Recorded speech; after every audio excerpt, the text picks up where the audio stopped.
Good evening po sa inyong lahat. Sana po, tuloy-tuloy ang nanood sa akin para mag mag-stay na lang ako sa Pilipinas po. Nahirapan na kasi ako dito sa Qatar. Ang hirap po dito, sobrang hirap. Ginawa mo ng lahat pero parang sa tingin nila parang wala ka pang ginagawa.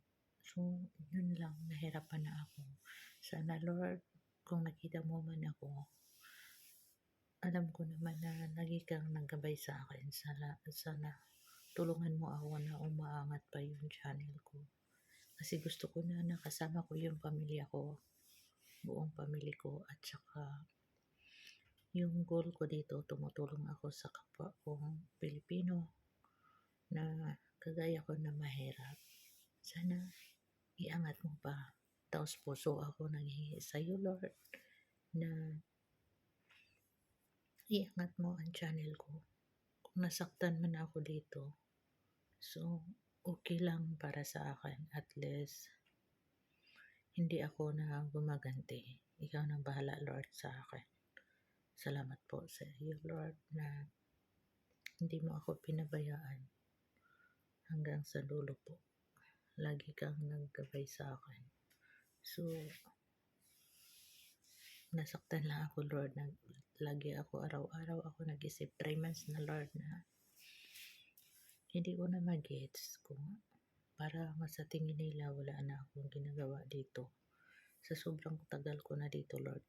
Ngayon, masama ng mga ugali nila. Pangit ng mga ugali. So, Lord, kung ibigay mo man sa akin na may makuha ako, gusto, piliin ko na lang na umuwi ng Pilipinas kaysa dito. Kasi parang unti-unti ako pinapatay dito. Alam mo ba, Lord, na kung may pagkain, itago niya or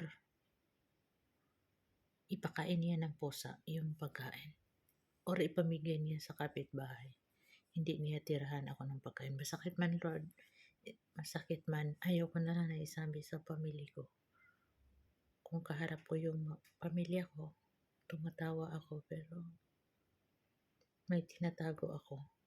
Nasaktan at sobra ako. So, yun lang, Lord. Hindi